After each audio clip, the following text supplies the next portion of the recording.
So preparasyon natin ito sa paggawa natin ng concrete post. Bago natin ilagay yung molder natin ng concrete post, lagyan muna natin ng painsan yung paglalagyan niya para plain po siya at maganda po ang quality sa kabila, no? Yung paggawa niya. So ito po ang preparasyon ng sa paggawa ng concrete post. Ayan, tingnan ninyo sila ni Kuya. Ganyan po ang preparasyon niya. So painsan muna ang ilalagay, no? Para siguraduhin natin na ang flooring natin ay pantay, yung pantay siya. Tapos bago natin lagyan ng concrete ang ano natin, pahiran muna natin ng use oil, yung use oil ng tricycle. Ayan, nilalagay diyan. Use oil ng tricycle, nilalagay diyan sa lahat ng molder. Paglalagyan nila yan diyan. Ayan, so kailangan lagyan lahat, kailangan naka use oil lahat 'yon. Kailangan naka use oil lahat, tapos naka use oil lahat para pagtanggal natin itong molder ay hindi siya didikit at makinis po ang ating concrete post. So ayan, napaka-informative po itong video natin. So paki-share and like, paki-share na po ito yung video natin para mas marami pa tayong matutulungan at marami pa tayong natutulungan ng mga businessman o yung mga nagbabalak na magbi-business. So ayan sila ni Kuya. Preparasyon po yan ng paggawa ng concrete post, no? Ayan, yung flooring natin, lagyan muna ng painsan para siguraduhin natin na plain yung flooring at hindi kurba-kurba yung quality ng ating concrete post. So ayan, kung makikita ninyo yan. Ayan sila ni Kuya. Dito naman sa kabila, si Kuya ay naglalagay ng use oil, no? Nagpipint siya ng use oil. Use oil po ang ginamit dito. Use oil ng sasakyan, use oil ng mga motor, use oil na basta kahit anong vehicles na use oil pwede nating ipahid. Yan ang ipapahid natin, ipipint natin dyan sa molder para panatilihin nating hindi didikit yung mga concrete post at makinis siya sa pagtanggal natin. Ayan. Ito ni Kuya.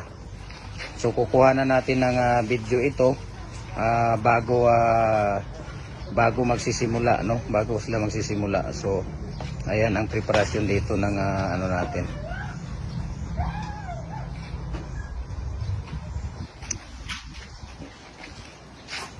Ayan. So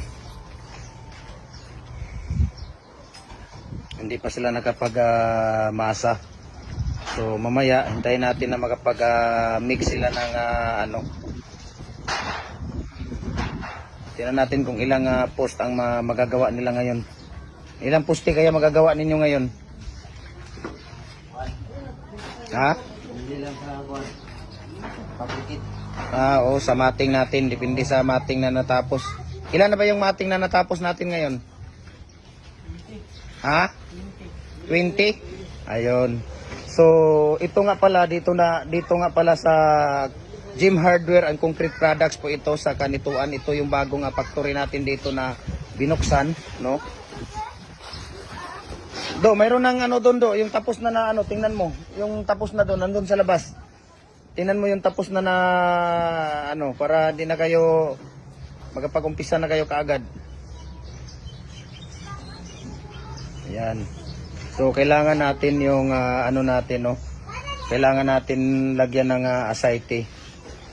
So ito po ang complete set ng natin, concrete post na 4x4 by 8 feet, no. So ang gagawin natin dito, dahil 7 feet lang ang gagawin natin dito, mayroon tayong hanggang dito lang po siya, ito. Hanggang dyan lang siya. So nilalagyan natin ng pangkundim, no. Ayan. So pagkatapos ng painsan, lalagyan ng sako siya. Ayan, lalagyan siya ng sako. Kailangan mayroong sako dahil para makinis, no? Makinis ang ano niya. So ganyan. So painsan ang ilalim. Sa ibabaw po ng painsan, kailangan natin lagyan ng sako para maganda ang pagkakagawa po ng ating concrete post. Okay? So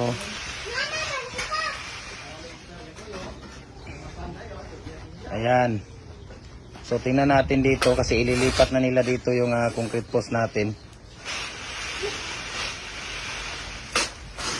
May lipat na po nila yung ano natin. Nilipat na po nila yung ayan. So tingnan natin ang paglalagay ng ano dito. Paglalagay ng matting art. Ayan.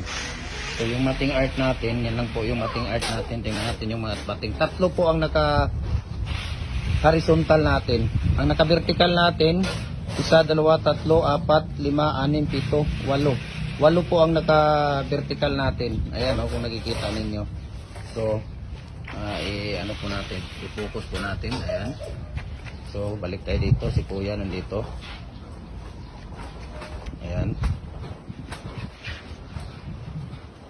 Okay. So hinihintay natin na matapos si Kuya doon yung ano niya, concrete yung pagpipintura ng ano, pagpipintura ng molder natin. Ang gamit po dito hindi pintura ha. Ano po, use oil po ito. Ayan, use oil. Use oil po ang ginamit natin dito, no? So ayan, kung makikita ninyo yan.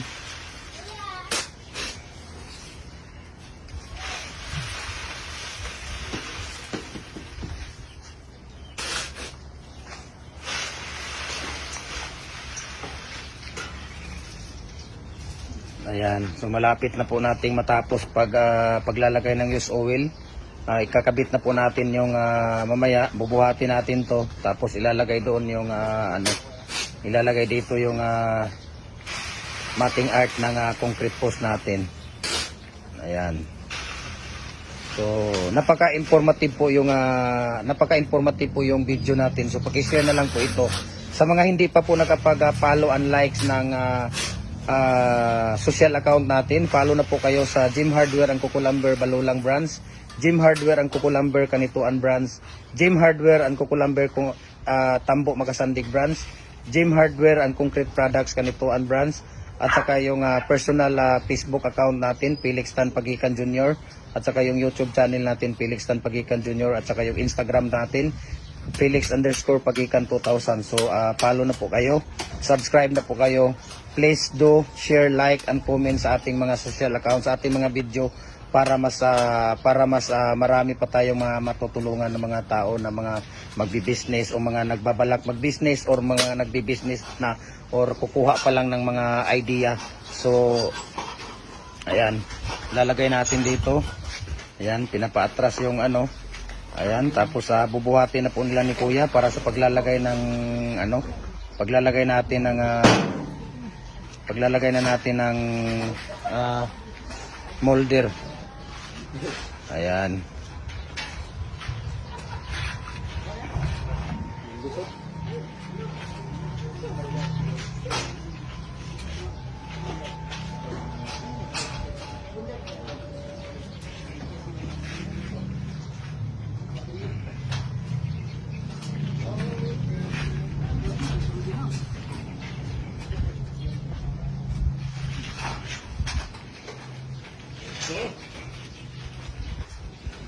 Banak tayo.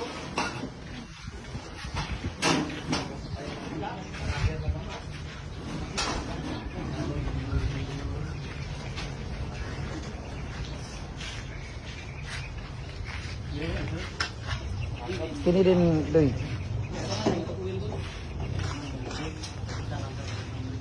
Ayan. So tingnan natin ang pagbubuhat nila. So medyo ano po siya, kailangan nating lagyan ng tali yung ano natin. Kailangan natin na lagyan ng tali kasi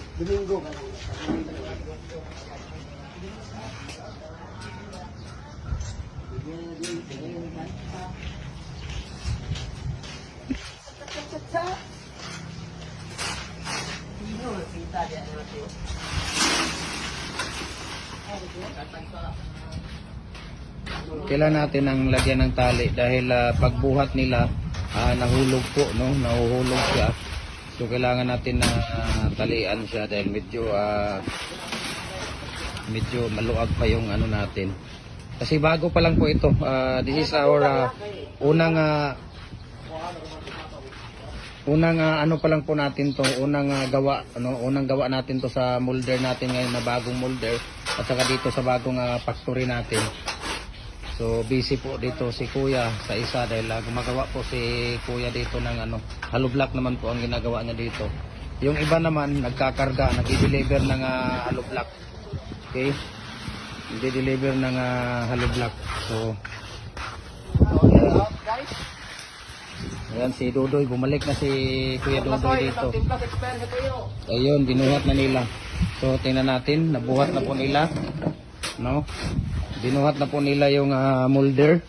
Ayan, tingnan natin kasi naglalagay na po sila ng nilalagay na po yung molder sa tawag dito. Ayan. Wapo yan na building, wa.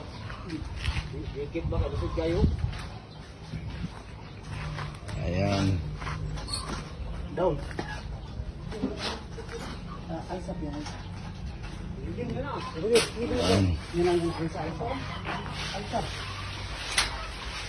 Ayan.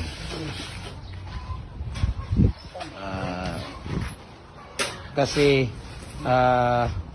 bago pa lang po itong molder natin kaya hindi pa nila. Ayan, mayroon pa isa na yan isa dito sa kabila. Ayan. Yan, sige. See? Sa una lang yan.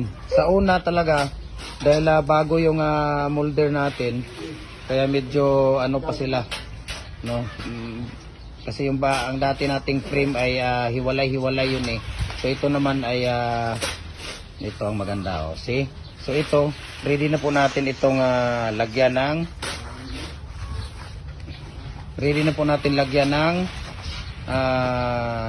concrete mix, no? Concrete mix na yung masa niya. Ayan, so ready na po natin siyang lagyan. Ayan.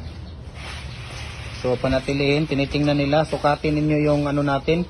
Sukatin ninyo, magsukat kayo kung 7 feet na po yan. Nasaan yung steel tip ninyo? Ayan, yung steel tip nila. Nasaan yung steel tip ninyo para masigurado natin na ayan. Sige, sukat doon. Sukat kayo doon. Sige, hawakan nyo doon. Ayan. Tingnan natin kung 7 feet. Ayan. Tingnan natin. Ayan, 7 feet. Okay. 7 feet po yan. Okay, dito sa kabila. Sukat kayo dito sa kabila. Para siguraduhin natin na 7 feet parehas. Saan? Ayun. 7 feet. Okay. So, magmi-mix na po tayo. Okay. So, okay na yan. Ready for mixing na po yan. Kuya, ayan. So ready for mixing na po yan. So maya-maya magkukuha tayo ng video maya sa paglalagay nila ng concrete post, okay? So hintayin natin, idol, no? Ayan. So ready na po yan, lagyan natin ng mix. Minasa natin, ayan. So kukuha tayo, hintayin natin na makapag-masa sila para makita natin ang buong detalye hanggang pagkuha at paglabas ng ating concrete post. Okay, so thank you so much, no, sa atin. Ayan, nilalagyan natin ng painsan ng ilalong dito, no, para siguraduhin natin na pantay ang ating concrete post at hindi siya lubak-lubak, no. Bago natin ilagay yung sako, ang nakalagay sa ilalim ay painsan, kung nakikita nyo sa unang video natin kanina. So hintayin natin na makapag-mix sila. Ayan. So thank you so much at hintayin natin na makapag-mix sila. Ayan, kukuha tayo mamaya ng video. Ayan. So ito po yung mix natin kanina, no. Ang minimix po natin dito sa isang sako na ano, sa isang sako na tawag dito, isang sako na Portland cement ay isang karatilya at kalahati. Para dito naman sa ating 8 concrete post. So kailangan ang magagawa sa isang sako sa 7 feet ay 9 na piraso po. 9 na piraso, hindi pwedeng bababa sa 9 kasi malulugi tayo pagka ano. So kailangan natin ng 9 na piraso sa ano natin sa ating concrete post. So isang karatilya at kalahati. Ang karatilya natin ay ito kalaki. Okay? So tingnan natin maya-maya, maglalagay sila ng tubig dito. So ayan, tutuloy natin yung ano natin. So unang timba pa lang ito, unang timba na tubig ang nilalagay dito. Ayan. Tapos ngayon pangalawang timba para sa isang sako na ano, isang sako natin na Portland cement para sa concrete post. Kailangan natin dito yung basang-basa yung concrete post natin, no? Parang lugaw siya para hindi magiging ampaw yung concrete post natin. So kailangan natin medyo basa siya, no? Na kailangan na mix at nabasa ng gusto ang simento at saka yung buhangin, no? Hindi natin ayan. So kailangan natin ng basang-basa siya. So yan, pangalawang timba na tubig ang nilalagay. Okay. Tapos pangatlong pangatlong timba. Ang timba naman hindi masyadong puno. Ayan. Okay. Hintayin natin na mag-absorb yung tubig sa buhangin, no? Ayan, pwede na i-mix ninyo yan. Ayan. So tuloy-tuloy lang ang ating pag-cover sa ating paggawa ng concrete post. So yan, nagmamasa na po sila dyan, nag-mix na po sila ng ano. Tawagin niyo yung tigaga. Kinsa may wala din mo gi-advise? Gi-advise, tawagin niyo.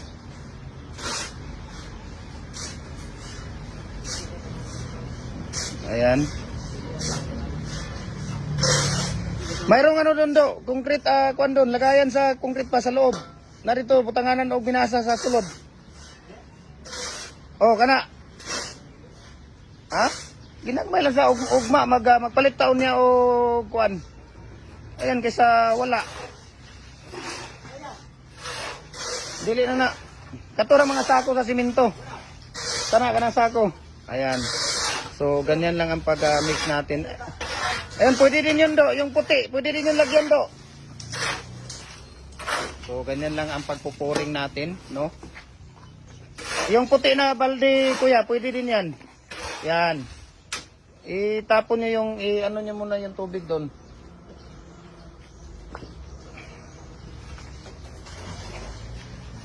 Bukas bibili tayo ng ano natin, timba yung malaki. Ayan. So ganito lang tayo mag-pouring, no? Ganito lang ang pagpo-pouring natin ng ating concrete post mold, no? Kailangan talaga siyang basang-basa yung ano natin, no? Kailangan siya basang-basa yung mix natin sa buhangin at saka ano. Dahil kung hindi siya basa, no? Hindi siya masyadong na mix ang buhangin at saka yung semento natin. Ampaw ang labas ng ating concrete post. So ganyan lang. Ayun, tingnan niyo.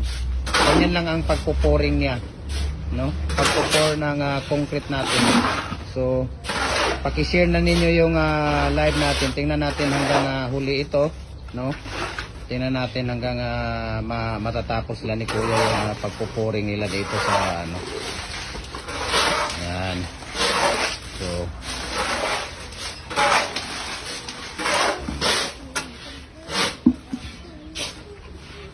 ganyan lang ang pagpo-pouring.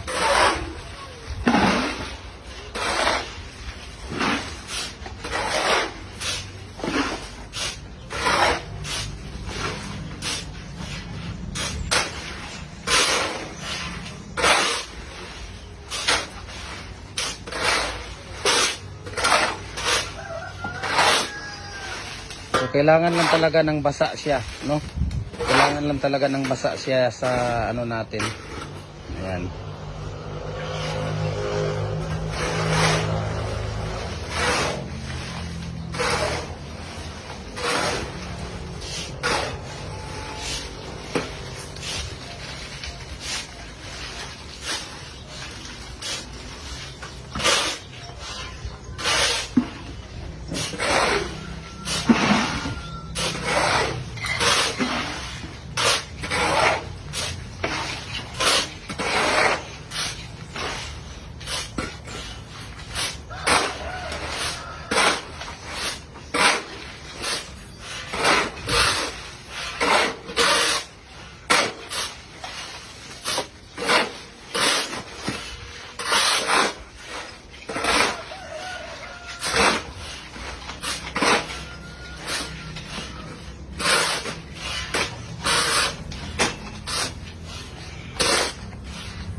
Si kuya naman doon sa kabila, yung sa gumagawa siya ng mating art doon.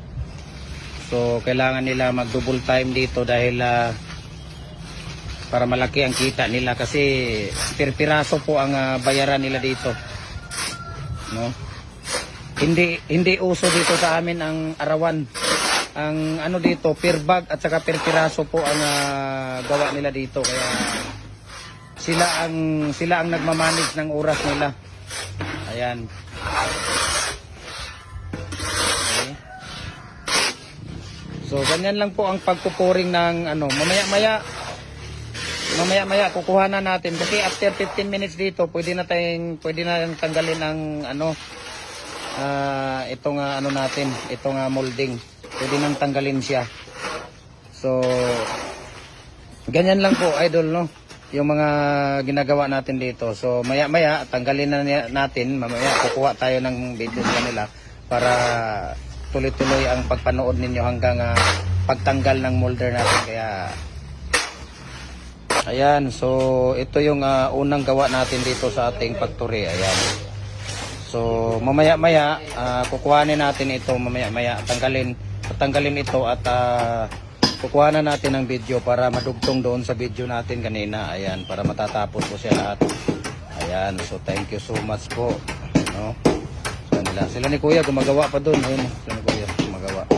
So ito ang unang gawa natin na concrete post dito sa factory na, sa bagong factory natin sa concrete Gem Hardware and Concrete Products, Kanituan Branch. Ayan, so ito yung unang gawa natin na concrete post.